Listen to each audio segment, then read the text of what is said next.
Trump's continuing escalation of his threats to weaponize the Department of Justice and the FBI. I mean, in case there's any ambiguity about all of this. So earlier in the week, the Washington Post had a deep dive in the way that he's basically planning a campaign of revenge, that he will turn the Department of Justice against his political opponents and his critics, including people who had worked in his own administration, talking about perhaps prosecuting not just Mark Milley, but General John Kelly, who is his chief of staff. Their crime being that they said bad things about him. So Washington Post has a story. Donald Trump intends to use the Department of Justice as a weapon of retribution. And today, he basically is confirming it. He gives this interview to Univision where he says that yes, absolutely, I'm going to weaponize it. If they, when they indicted me, they basically said that I can indict you. And so in case people think that this is taken out of context or it's a gaffe or like, oh, you guys are exaggerating this. Here is Donald Trump again describing how he is going to go after his political opponents. Listen to this. We will start by exposing every last crime committed by crooked Joe Biden, because now that he indicted me, we're allowed to look at him. Payback. But he did real bad things. We will restore law and order to our communities. And I will direct a completely overhauled DOJ to investigate every Marxist prosecutor in America for their illegal, racist, and reverse enforcement of the law.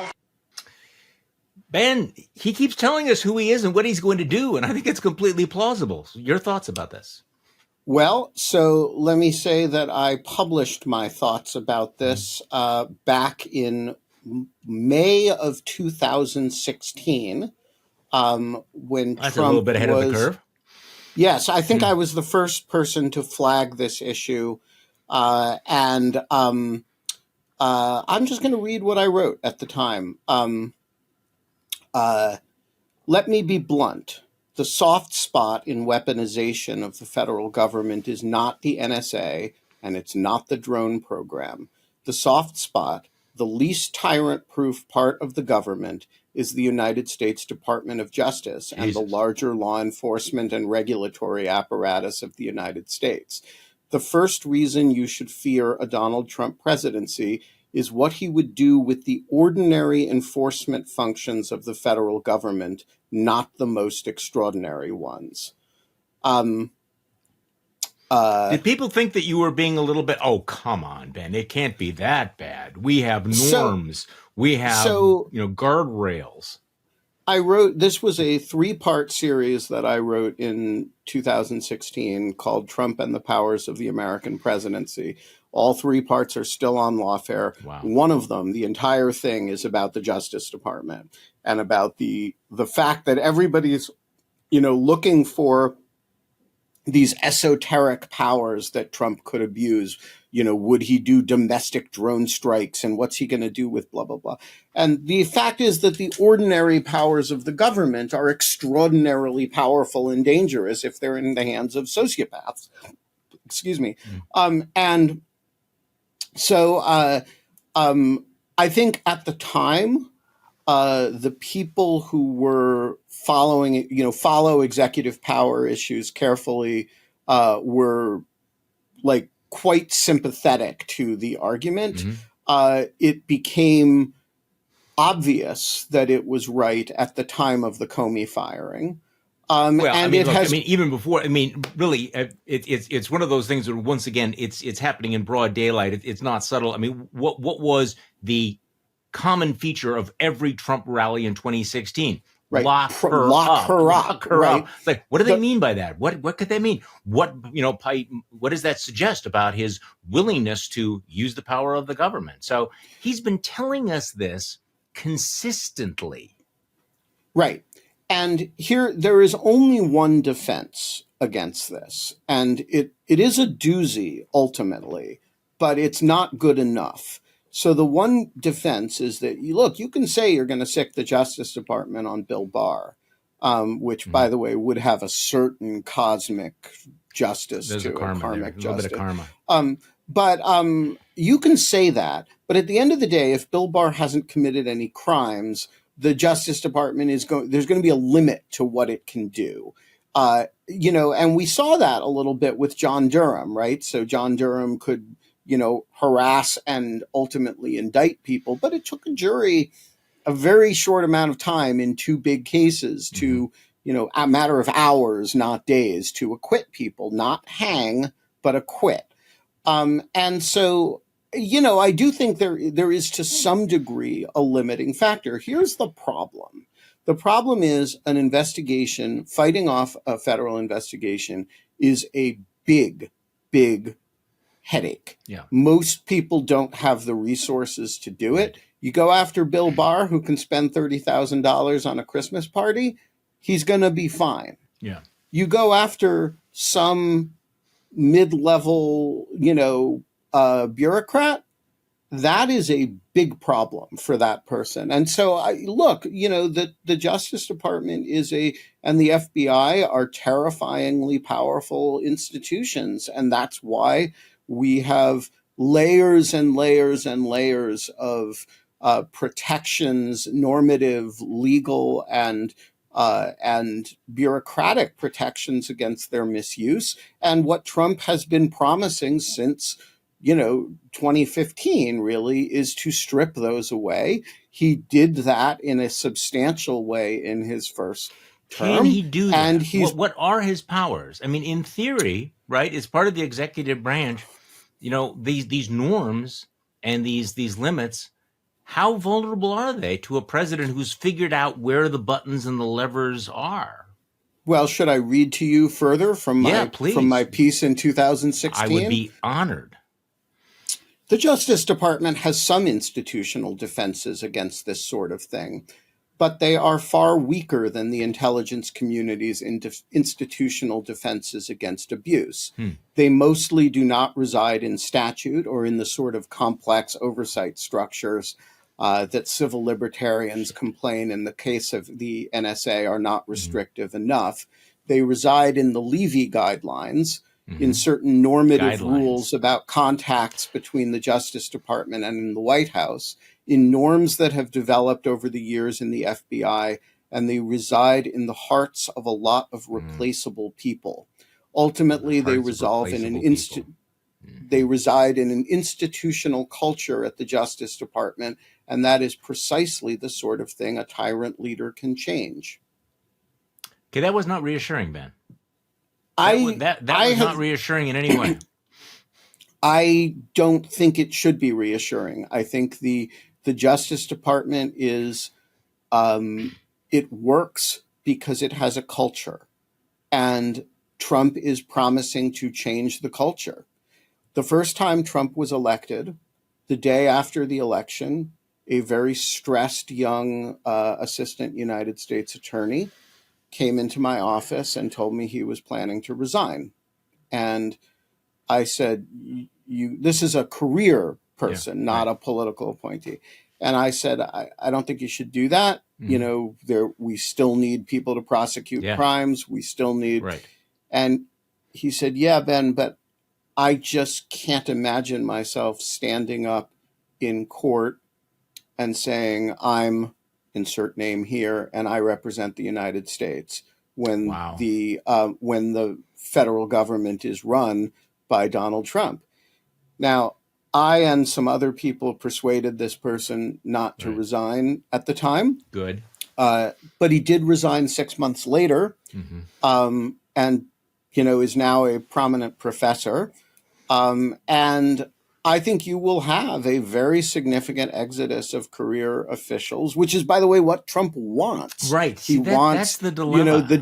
He wants the deep state to be hollowed out. He wants to make them all Schedule F fireable. And a lot of that stuff is doable. And I think also people's own professional interests don't lie in standing up in court and defending the indefensible. And what's really, I think, dangerous about all of this is the people who would most likely say, I cannot work for Donald Trump, are the people of that culture, people of good character, who understand the value of the independence. So in other words, the best are the ones most likely to leave if they're not fired. They're also likely to be the kinds of people who could walk out of the Department of Justice and actually increase their salaries someplace else. Bingo. And Bingo. so this is very real as a possibility that Donald Trump is basically saying, I'm going to get rid of the best and the brightest, and the best and the brightest may say, we're not going to even wait for you. We have options, and we are not going to stay here and be complicit in what you were about to do. On the other hand, again, this is the ongoing debate. You need those people. If you're going to preserve that culture, they have to stay. And yet the people who will uphold the culture are the ones most likely to be the most vulnerable and most likely to go to head for the exits. Shit. Yeah, so I think that's exactly right. And by the way, it's not something that will be visible to the public. Yeah. Because when career law enforcement resign, when career assistant United States attorneys take jobs at Covington and Burling, or Arnold and Porter, right. That's the normal trajectory anyway. And so if 5,000 of them do it 6 months to 6 years earlier than they would otherwise have done it, that is, and by the way, it happens over time, not like instantaneously, right? So over time, you have a drainage of such people into the jobs that they will otherwise occupy. And they do tend to go into them anyway, because as their kids get older, they have tuitions to pay, and the salary differentials are immense here. And so, then they go into these jobs a little bit faster, or sometimes a lot faster. They apply for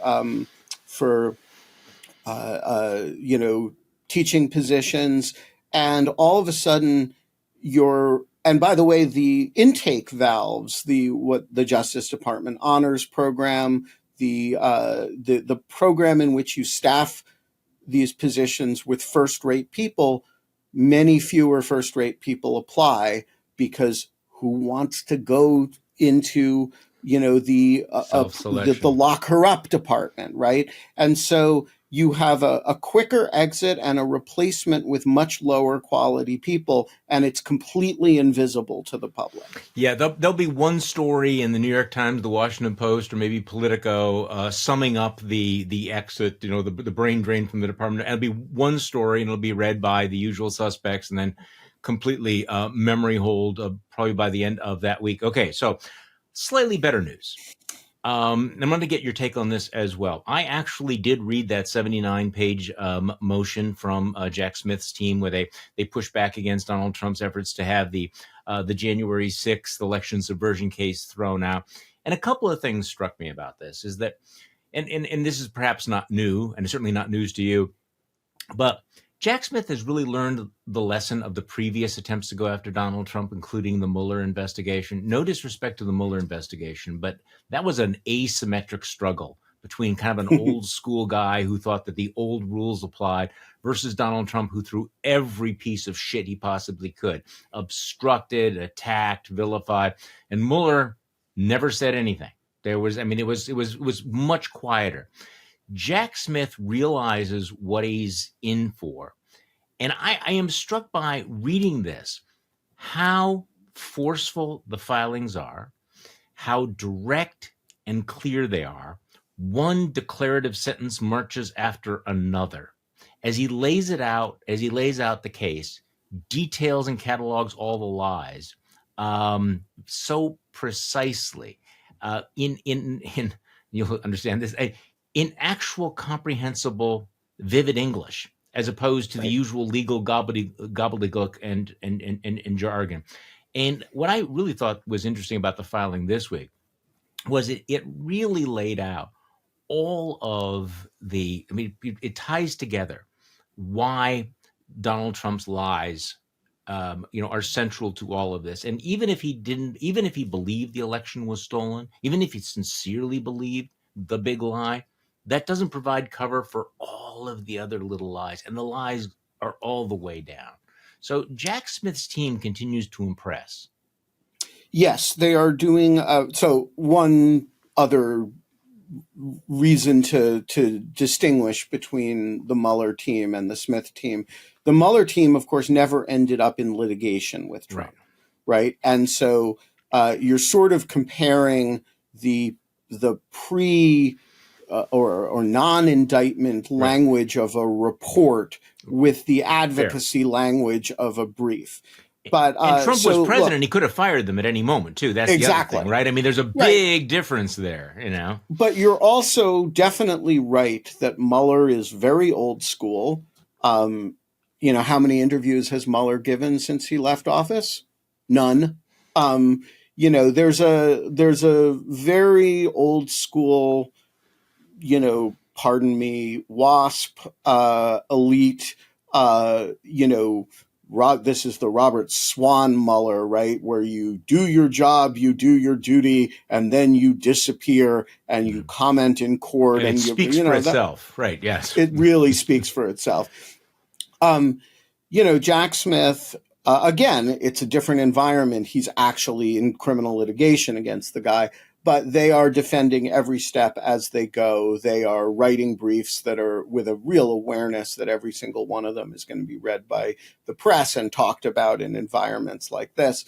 And Trump is, I think, in the impressive vernacular of Steve Bannon, is throwing a huge, trying to flood the zone with shit.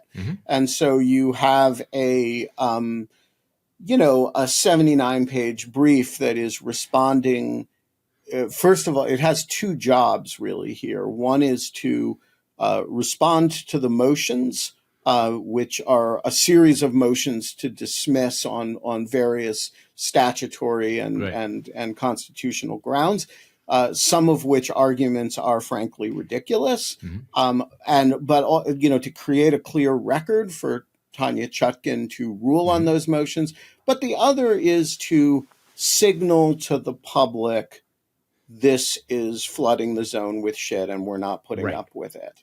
And maybe that's the key, is that he understands that he's got multiple audience, that it is the judge, but it's also, there is the public and they're watching it, and they're creating the historical record.